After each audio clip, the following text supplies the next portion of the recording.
India में doctors की shortage, hospitals में बेड्स की कमी, ऑक्सीजन की शॉर्टेज और इस वजह से लगातार हो रही कोविड डेथ्स का इंक्रीज़ होना हमारे मेडिकल सिस्टम पर, हमारे हेल्थ सिस्टम पर एक बहुत बड़ा सवाल खड़ा करता है।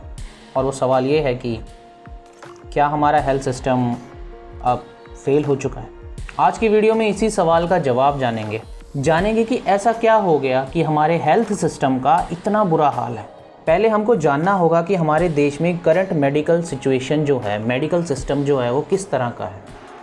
सबसे पहले अगर बात करें तो हमारे देश में डॉक्टर्स की और मेडिकल स्टाफ की कमी है। इस वक्त हमारे देश में करीब 6 लाख डॉक्टर्स और 20 लाख नर्सेस की अभी ज़रूरत है। इतनी कमी है हमारे देश में। WHO के अकॉर्डिंग डॉक्टर्स की जो रेशियो होनी चाहिए किसी भी देश में, वो होनी चाहिए 1:1000, मतलब एक डॉक्टर 1000 पेशेंट्स के लिए चाहिए। जबकि हमारे देश में जो गवर्नमेंट हॉस्पिटल्स की बात करें तो वहाँ पे जो डॉक्टर्स की रेशियो है वो है 1:10,189, मतलब एक डॉक्टर हर 10,000 से भी ज़्यादा, करीब 10,000 पेशेंट्स के ऊपर रखा गया है। तो ये देखिए, ये वर्ल्ड एवरेज से कितना ज़्यादा इसमें फ़र्क है। और दूसरी तरफ अगर नर्सेस की बात करें तो नर्सेस की जो रेशियो होनी चाहिए WHO के अकॉर्डिंग वो होनी चाहिए 3:1000, जबकि हमारे देश में ये है 1.7:1000, जो कि वर्ल्ड एवरेज से 43% लेस है। दूसरी सिचुएशन जो हमारे देश में करंटली है इस वक्त मेडिकल सिस्टम में, वो है ऑक्सीजन की, बेड्स की और अदर मेडिकल इक्विपमेंट्स की कमी। हम सब जानते हैं कि ये कोविड की सिचुएशन में लोग ऑक्सीजन के लिए मारे मारे फिर रहे हैं। ऑक्सीजन की कमी होने की वजह से हज़ारों लाखों लोग अपनी जान गंवा चुके हैं। डिपार्टमेंट ऑफ कॉमर्स की ऑक्सीजन एक्सपोर्ट रिपोर्ट के मुताबिक सरकार ने 9301 मीट्रिक टन ऑक्सीजन जनवरी 2020 से लेके अप्रैल 2021 के बीच में एक्सपोर्ट की है। दूसरा रीज़न है ऑक्सीजन की कमी का हमारे देश में इसका अनइक्वल डिस्ट्रीब्यूशन। जितनी ज़रूरत है स्टेट्स को, अपने स्टेट्स के हॉस्पिटल्स को रन करने के लिए ऑक्सीजन की, उतनी ऑक्सीजन उनको मिल नहीं पा रही। क्यों नहीं मिल पा रही?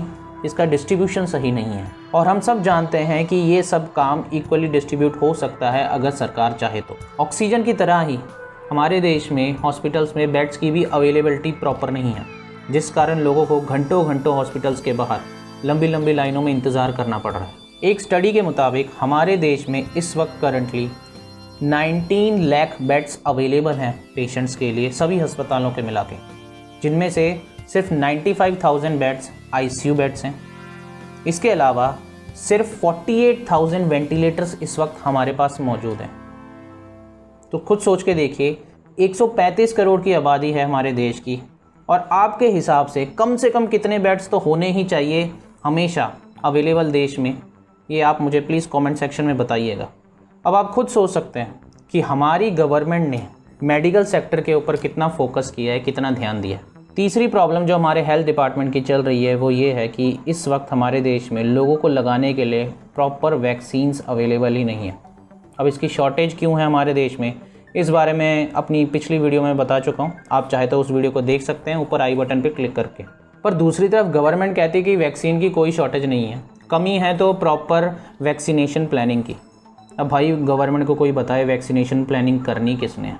हाँ, पर प्लानिंग तब करेंगे ना जब इनको इलेक्शन से फुर्सत मिल जाए। जगह जगह पे रैलियाँ करनी सबसे पहले ज़रूरी है, अपना वोट बैंक बचाना बहुत ज़्यादा ज़रूरी है।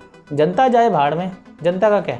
अब ये सिचुएशन ने आपको इतना अंदाज़ा तो दे दिया होगा कि हमारा हेल्थ सिस्टम कितना तैयार है।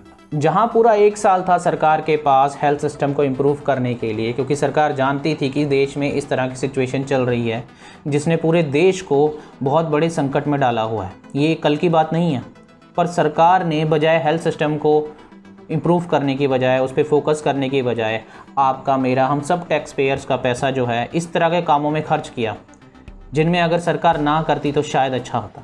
जैसे कि साल 2019-20 में ही सरकार ने सिर्फ अपनी एडवर्टाइजमेंट के ऊपर ही 713.20 करोड़ रुपए खर्च किए।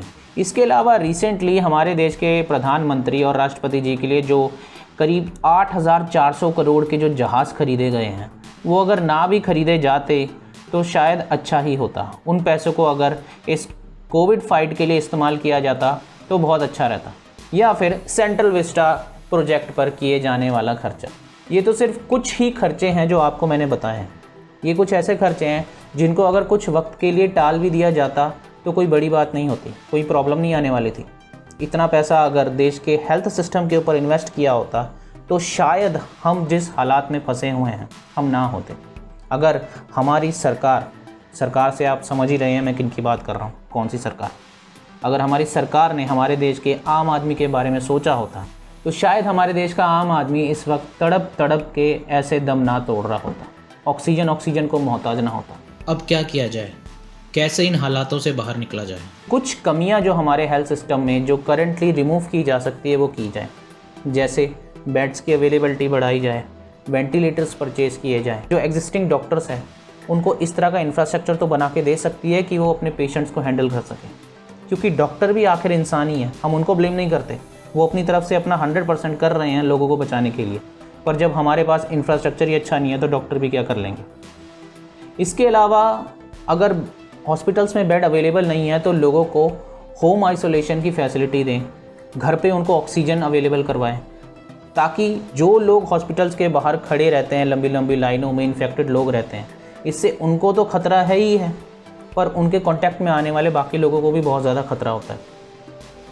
तीसरी चीज़ जो सरकार को करनी चाहिए वो अपने जो पड़ोसी मुल्क हैं या जो विदेश के काफ़ी मुल्क हैं जिनके साथ हमारे रिलेशंस भी अच्छे हैं, उनसे मदद लेनी चाहिए, क्योंकि ये एक ऐसी मुसीबत है जिसमें हर देश को मिलजुल कर एक दूसरे के साथ काम करना चाहिए। और हाल ही में सुनने में भी आया है कि कई देशों ने भारत की मदद करने के लिए अपना हाथ आगे बढ़ाया है। और अगर आपको वीडियो अच्छी लगी हो, कुछ इन्फॉर्मेटिव लगी हो तो इसको लाइक कीजिएगा और शेयर ज़रूर कीजिएगा। मिलते हैं अगली वीडियो में दोस्तों, तब तक के लिए नमस्कार।